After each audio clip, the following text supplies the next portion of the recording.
Hi everybody, today I'm going to be reviewing Sandy Peterson's Cthulhu Mythos. This is a 5th edition Dungeons & Dragons supplement, which is based on the Cthulhu Mythos, which was created by H.P. Lovecraft. This is what introduced me to Lovecraft and why I started reading Lovecraft. And of course, we played a lot of this during 2nd edition. And then later, Monty Cook released a book, this one here, which was compatible with 3rd edition Dungeons & Dragons. So when I heard that Sandy Peterson was going to be making a 5th edition compatible book, I was really excited to pick it up. Now, this is just going to be my initial impressions of the book because I haven't actually had time to actually play this, and my players are little kids, and some of the horror elements in this I think might be a little too dark. It presents a very interesting way to play the game.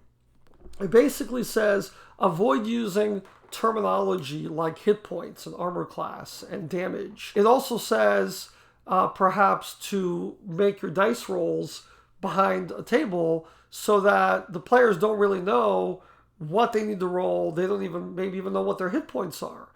They just know that they're being injured, maybe they're being killed. That uncertainty, that lack of knowing what's going on adds to the fear. I really love those ideas. What I don't like so much is the character class options and the character race options. In the previous games, especially in this one, you weren't really playing as a hero.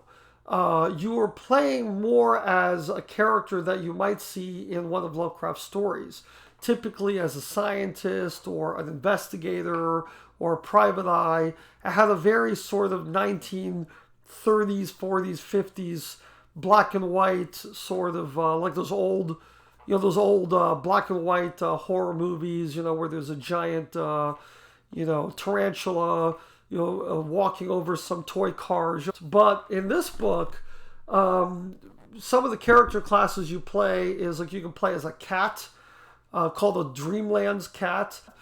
You can also play as like this aquatic-like creature that has multiple limbs and a tail.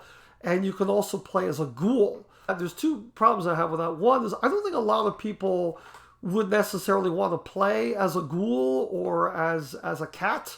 I think that's a little strange. I mean, that might be fun to do for 1 or 2 sessions, but to play a long campaign session for years and years and years, to go up to like 20th level, to playing as a cat, I think a lot of people might get bored of that. The other problem I have is that it kind of goes against what the first chapter basically talks about, which is you want to ground your story in reality because that makes it more creepy for the player. Or if you're already this weird alien creature, then encountering something like Cthulhu might not be quite as terrifying. It might take away from that creepiness. The other problem, I think the bigger problem I have with this game, is that it seems to me a little bit unplayable. Just looking through some of the monsters here, and I will say the monsters here are beautiful, and there are a lot of monster stats. I mean, this book, you can see, is pretty thick, and almost half of this book is monsters. They do a really good job of, sort of creating these Lovecraftian terrors, as you can see here. But the problem is that almost all of these monsters are like challenge rating 15 and above. More than probably half of them are challenge rating 20 and above.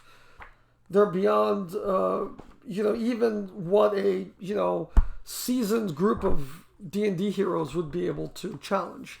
Yog-Sothoth, for example, has 580 hit points, and he's a challenge rating 29. There's so many really cool monsters in here, Tarrasque level monsters. But think about it this way: how often do you really fight the Tarrasque or something that powerful Or Demogorgon is another good example. It might take you years and years and years of leveling up to be powerful enough to fight just one of these creatures. And if you kill one of these creatures, that's pretty much, sort of the end of a major campaign. It's telling you one thing. It's saying, don't think of Cthulhu as a bag of hit points, but on the other hand, they give you his hit points and they give you his stats and they give you all this information about how he would be defeated. So I don't really know how useful this information is. And I think that unlike Dungeons and Dragons, because this is not really meant to be an adventure game, I don't really know how the characters would even ever get up to a high enough level to be able to deal with these monsters, because you're going to be playing as an investigator or as a regular person, perhaps in a 1920s New York diner or something. And you're not going to encounter a lot of fights. There's not going to be a lot of hack and slashing going on in a horror campaign. When I played my Cthulhu games, very rarely did my players ever encounter the monster or the horror, because these things are supposed to be rare. Just like in a horror movie, you rarely see the creature. In a lot of instances, you wouldn't even be able to kill the monster. Just like in Lovecraft stories, you would just run away from the monster. You would see it. It wouldn't you'd kill it and get experience. I reviewed this book, Adventures in Middle-earth, and what my major complaint about this book is that it really didn't give you a lot of monster stats or character stats. It doesn't give you stats for Gandalf. It doesn't give you stats for the Balrog. It doesn't give you stats for Sauron.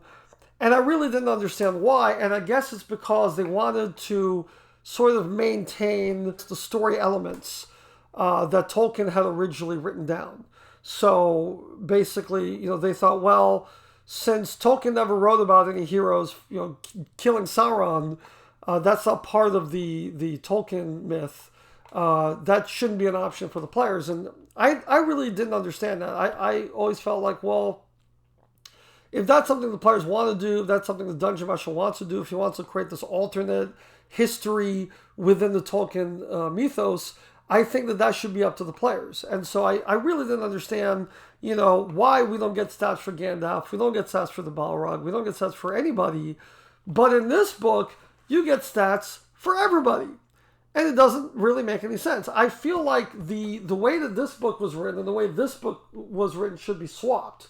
I think that it doesn't make a lot of sense to have stats for Cthulhu and Yog-Sothoth and those types of creatures and Azathoth, because that's just not an encounter that your characters are going to be able to do anything about. But could a group of heroes like Legolas and Gimli and Aragorn do battle with a Balrog? Well, yeah, I think they could. But I don't want to just badmouth it. I love the artwork.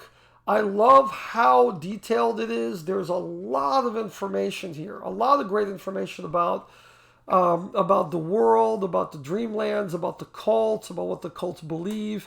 It's a very well-written, very in-depth book. I do recommend getting it. I think it's a really interesting read. I just don't know how playable this game actually is.